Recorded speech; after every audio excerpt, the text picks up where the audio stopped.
All right, Miss B, give us the thumbs up when we're on, and I think we are live. Hi everyone, I'm Glennie D, and I have a very special guest with me today, and it is Minnie D. Say hello, Minnie D. Hello. This is Charles, and he's kindly given me a hand today. So Charles, tell me, what have we been working on this afternoon? What was our challenge? So we have been working on a launcher, otherwise known as a catapult, and we've been using homemade items.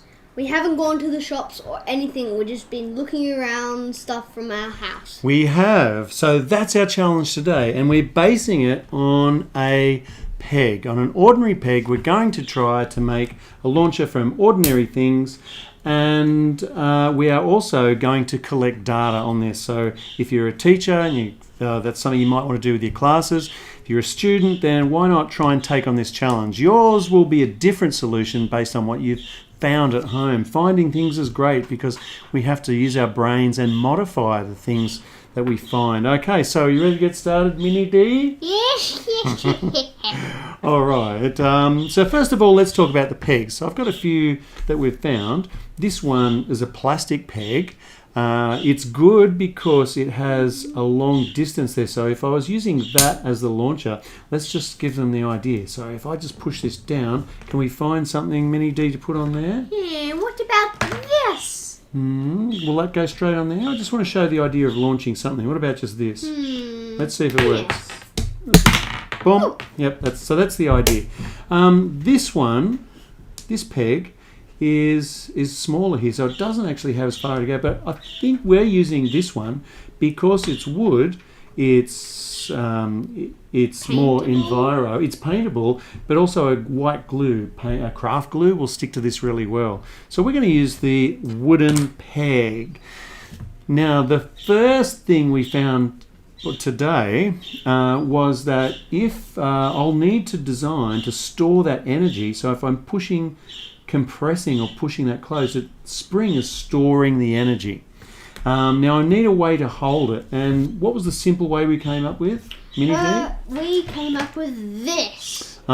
So we don't have to hold it up here because look under here. Can you see on the screen? Here's a blow up. Yay. Miss B set that up for us. Okay, so if I compress that and I hold them together by placing it inside something like that, I have to be careful where I hold it. But if I was holding it here, I wouldn't want someone to pull that off. Okay, you can see this is live, right? Anything will happen, probably will. All right, so we've got the peg and we are looking at a way. What's this called? A catch. If I need something to hold that together until I pull it off, can you think of another word besides catch? What about when I let it go? What's it called? What do you do with fish? Stumped. We catch and Release. Good. We catch and release. So I need to find a catch. Now here's a few alternatives. One was just a paper clip, and I found that if I bent the paper clip and tied this to it, because an extra challenge here, it has to be remote firing. That means we need to be able to fire it by pulling a string or something. And you'll see if I compress that and pop it in there, can you see the way that's holding the peg open like that? And then Glennie D, do you want to do the honours? Just pull that off for me. Little tug, pop. Okay, so that's my release, my catch and release. So once you've got your catch and release sorted out, you're halfway there. Here's some other options. If you happen to have some tubing that would fit over there, pop a hole in there and that might work as a release. What else could work? We found one of Charles's blocks. We drilled a hole in the block from the top. Miss B, it looks like my camera has frozen here. Do you want to pop over and have a little look at that?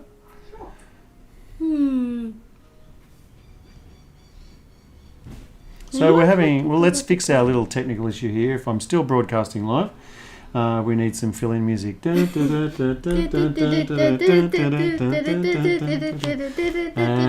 we are getting close. Okay, I think we're back on. Great. All right, we're back on. So we have a little Lego block here, and I drilled a hole in through here, popped a knot in there and pulled this electrical wire through. So let's try it. If I compress that and I pop that block on there. All right, do you want to try that? 1, 2, 3, pop. So that's working pretty well.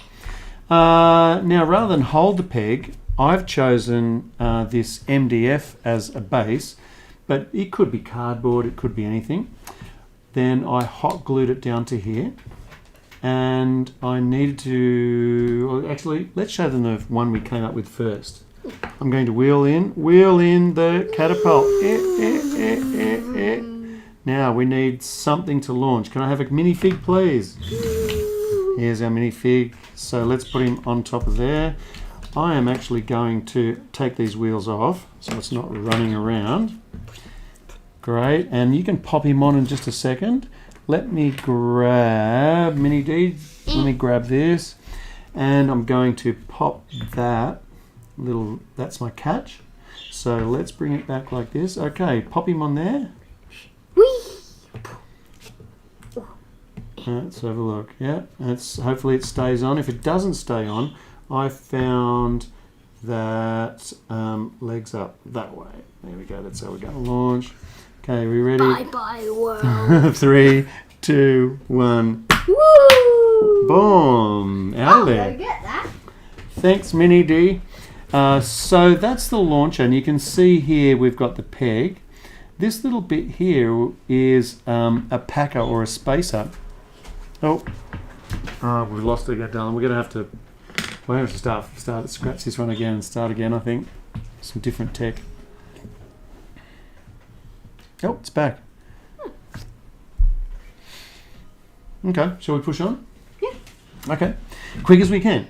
So here you can see the peg, the spacer or the packer, and this is the launcher arm. Now, why do we have the packer? Well, you'll see that if this is the launcher arm that goes onto the peg, then I'm not able to slip the catch onto there. Let's compress that. There you go, I can't slip it onto there. So what I did was glued a little packer on there, and then I put the launcher arm over the top. And you can see now that when it closes, the catch will go on there and pop off. Cool. Now you could hold yours together with rubber bands and things like that if you didn't want to glue it, I suppose. Good. Okay. So now that we have the launcher arm, by the way, how long should the launcher arm be? Well, you could do some experiments. If I had, which do you think would launch the furthest? A little short one like this or a longer one like this? I think a longer one. Yeah, you would think a longer one, only remember that the longer it is, the heavier it gets, and mass or weight can slow it down. So it's actually just trial and error, and I'm really interested to see how you go with yours. We could use no launcher arm and sit the minifig straight on here. It would launch, but it's not moving as fast as a longer one. So I want you to try some different launcher arms and let's see how you go. All right, now we have that sorted out and we've got the peg straight down onto the base. Then we have our launcher. You could put wheels or something on it if you wanted. With these wheels, I've simply used bottle tops and I've used a little piece of tubing, 5mm tubing, PVC tubing, and then I've used another one inside there to hold it on. All right, so there is our launcher, and there's one more thing, and that's collecting data. Now let's say, Mini D, that we launch our minifig from this height and it goes a certain distance. We'll draw a graph, right? So let's graph that. Let's go on our graph. If we have this at so I'm going to tip this one sideways. So at the moment, that is the angle of the base, and that's the angle of inclination. Now you'll find that if you have a certain angle of inclination, this is my angle, then it'll go a certain distance. And we could graph that. Now, if I actually tilt this a little, and I could do that as easy as putting a block under there. So what I'm doing is changing in side view. I'm changing the angle of this as it's launching. Ready? Set for launch. Cool. So now I find that if I angle this by this much, then and I fire it, then I might get further along. So you'll find that you can map these, but you'll get to a certain point where you've packed this up so high that even though the angle's getting sharp, higher and higher, the distance starts to come down again. So you'll actually have a graph that looks something like this. So this is the sweet spot. That's the ideal. All right, so good luck with that, and have some fun collecting and logging some data there. What else do we need to talk about, Mini D? What do we need to talk about? Well, here is some drawings of, here's some things we've done in the past. This is a traditional catapult where we're using a plastic spoon to fire a marshmallow a certain distance. So you could modify this to use whatever materials that you're finding, rubber bands, but we really wanted to see how we got on with the peg. Think we nailed it or failed it today, Mini D? I think we didn't do either. Oh, so an average result. Let me try and take that up a bit. I'm going to try to impress you with a sketch then. Let me grab a pen. Ooh. I'm going to show you how you could easily draw and record some of your ideas. All right, let's have a go at drawing a catapult. First, the launcher arm. We're going to draw in isometric, so we're using the splat here. If I draw a line and a line, I'm going to make this longer in this direction and from here. Okay, so that is the top of the launcher arm. Let's bring a line down to give it some thickness. So now the launcher arm has a little bit of thickness. Next thing we're going to draw is the packer right here. So let's just drop this line down a bit further, and this one, and maybe halfway along. There we go. Let's join that up. Now we have the packer. What about the peg? Well, let's draw a rectangle first and then draw the peg inside. So here we go. To draw the peg, we will go, looks like it starts from about here. So let's draw a rectangle that comes out here a little bit, and we'll go down and down. So down, down, and let's join that up. So what we've got here is a rectangle that represents that. Good? Now, the peg shape, have a look at this. Let's find the center of the spring. Let's go right here. That's the spring. And then we'll draw a line from there and to there. Let's keep going with a line right down the middle. And at the end, it finishes in this kind of shape. Is it looking a bit peggy now? Yeah. There's a few things, a big hole and a little hole. And it looks like it has a piece of metal that comes up here like this.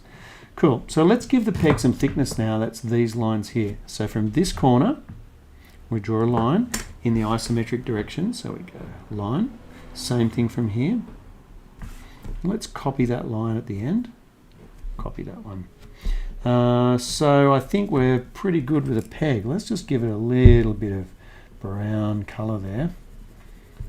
So we're colouring in the peg. A little bit of shadow in there.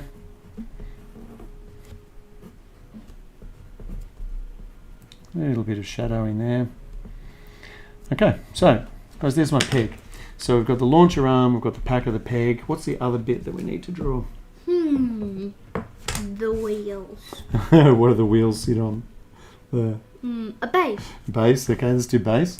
So let's draw an isometric line here and finish here. So we'll go line, isometric line. Notice I'm holding the splat straight up and down for all this.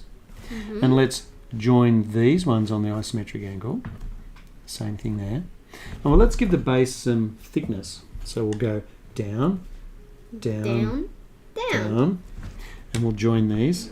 Boom, boom. Okay, so there is my base. And I think we are just about there. Let's quickly add a circle for some wheels. Let's go wheel, slide, wheel, wheel, slide. There's 2. And on the other side, going to slide in the other direction. Boom. And I wonder if we'll see just a hint of that one on the other side. I don't think so. So there is my catapult. And if I was presenting this for my assignment, I would probably label these things. And you could label this, label your wheels, some ideas on what it could be made out of. So thanks for joining us, guys, and thank you, Glennie D Jr., young Mini D. Mini D out. Thanks, Charles. Thanks, everybody, and I'll see you next time. Have fun with this challenge. Bye.